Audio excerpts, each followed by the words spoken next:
Hey everybody, welcome back to another week of Kids Church Online. Pastor Tommy here as we continue our series called Focus, getting a look a little bit closer. And we have been focusing on one word. Does anybody remember what that word is? That's right, it's faith. Faith is trusting in what you can't see because of what you can see. And now we're going to play a little bit of a game here, and I'm going to need you to focus on what's happening. I'm going to show you a picture. It's going to be a little bit blurry, a little bit out of focus, and then you're going to try and guess what it is. All right, it's a trivia game, so I'll give you some help along the way and some clues, but see if you can catch what the picture is before we show it in focus. You ready? Here we go. Here's your first picture. In 1968, a scientist was trying to make a super strong adhesive like glue when he failed. What did his failed invention lead to? Anybody have any guesses? All right, let's see if you got it right. That's right, it is a Post-it note. He was trying to make a super strong glue and he actually ended up making a pretty weak one, but he realized it was perfect to adhere something and remove it multiple times so it wasn't too sticky to use. Pretty cool invention and pretty handy. All right, let's go to our second picture. An engineer in the Navy was trying to design a meter that could measure the power on battleships. He used springs, and one of the springs fell to the ground, then kept bouncing from place to place. This led to the creation of a famous toy. What do you think that toy was? All right, let's see if you got it right. You ready? That's right, it is a Slinky. The Slinky has become a staple American toy. We get to watch it go down the stairs over and over and over and over. It's a lot of fun. If you haven't tried it, go get a Slinky and try it. All right, let's try picture number 3 now. During World War II, an engineer was trying to create a rubber substance out of silicone. Silicone was widely available, and the government needed a lot of rubber for things like airplane tires and boots for soldiers. While the engineer was experimenting, he added boric acid to the silicone. It didn't create rubber, but instead made a gooey mess that bounced. Any idea what this engineer actually created? All right, this may be something that you haven't seen before. I don't know, we'll find out. It is...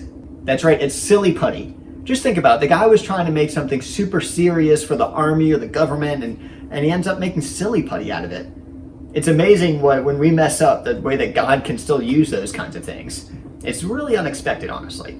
Well, and speaking of unexpected, we're continuing our story with Paul, who is very much the unexpected Christian, because he started off his life trying to put Christians in jail and get rid of the message, and ended up writing most of the New Testament, and right now in our story, he's traveling around the world sharing the news of Jesus.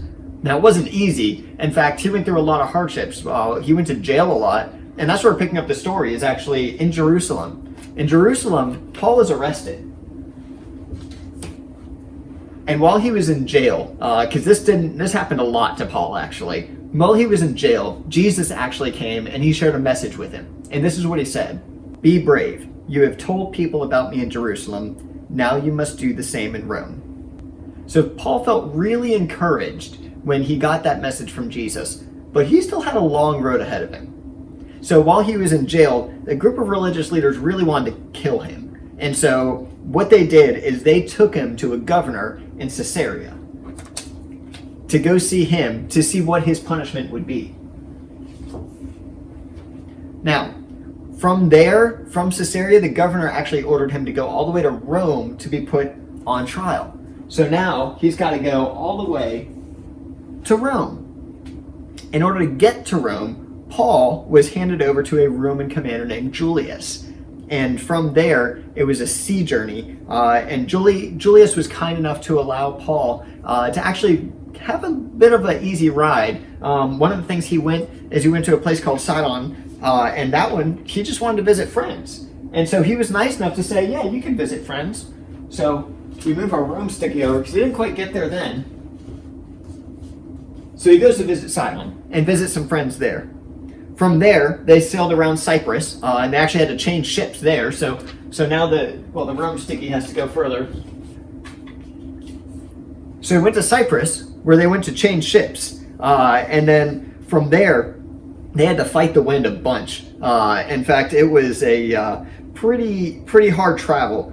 So they arrived in a town called Fair Havens. And that was, again, even before Rome. So as you can see already, a lot has happened on this journey just to get from Jerusalem to Rome to be on trial. Now, while this was happening, there was a pretty bad storm that came, and in there, Paul was the only one who was really calm because it was so bad that it looked like everybody was going to go down. But Paul was calm, and he said this: "Men," he said, "I can see that our trip is going to be dangerous. The ship and everything in it will be lost. Our own lives will be in danger also." Now, they didn't listen to Paul's warning, and Paul was a prisoner, so they didn't have to, and they wanted to reach a safer harbor, a better place to put their boat for the winter. And so they kept going. And so they were riding along, and then a southern wind comes, and it starts to get a little bit rocky, and then it starts to pick up a little bit more. And at this point, people are starting to get a little bit nervous. And then it's like a hurricane. I mean, they're just going all over the place. They're swimming up and down, and it's rocking all over the place.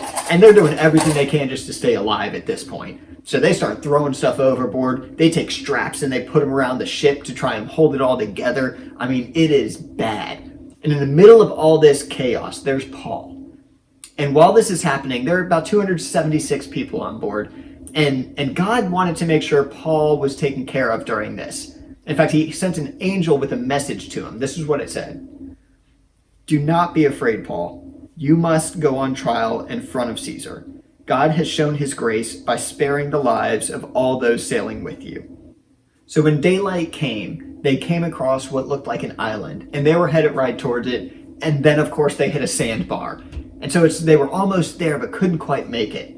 Now, at this point, they said, well, we need to keep these prisoners from escaping. So their plan was just to kill all of them. They said, we don't want them to escape, we'd rather them be dead. But instead of doing that, Paul and the other prisoners were able to get to land safely. And so while they were there, some pretty crazy things actually continued to happen. They built a fire. They were at the island of Malta. And they built a fire while they were there. They were welcomed in. And while Paul was building this fire, a snake, a venomous snake, came and bit him. And it grabbed onto him. And instead of dying, as they expected he would, he just shook the snake off, and he was fine. Everybody was amazed by this. In fact, the leader of the people there came to see him, and while he was there, Paul was able to heal him. And then he went around, and of course, at this point, everybody wants to see him. So he heals so many people there. They were so grateful for what he did. Now, eventually, they did make it to Rome. And when he was in Rome, because of all the things he had really done for them, he was pretty much put on house arrest. He was allowed to stay in his home for 2 years, but people were also allowed to come and see him. So he continued to share the gospel with Jews, with Gentiles, with everybody he could. Now, all of that was crazy, but there's one thing that the whole story connects together, and that's our bottom line for today. And our bottom line is this: that knowing Jesus changes the way you see your problems. You see, Paul understood that there's going to be a lot of hardships, but when God puts a plan in front of you, he's going to give you a way to complete it. Back here, he had no idea what was going to happen all the way to get to here. That was a long journey, and a lot of things came up, but he stuck through it because God always provided for him. Knowing Jesus is going to change the way you see your problems. So whether that's a test coming up or an argument that you're having, or maybe you're walking into a new school, or right now things are just pretty crazy, we don't know what's going on. But knowing Jesus can change the way we walk through that. So I encourage you to continue to seek that relationship. I encourage you to continue to get to know Jesus. And when you come up against a problem, don't just turn or walk away. Don't just sit there and go, oh, I'm so mad, or I'm so sad, or I'm so angry. Turn to Jesus and say, Jesus, how can I look at this problem differently than before? Because he will give you that ability. Thank you so much for joining in this week, and I look forward to seeing you next week again.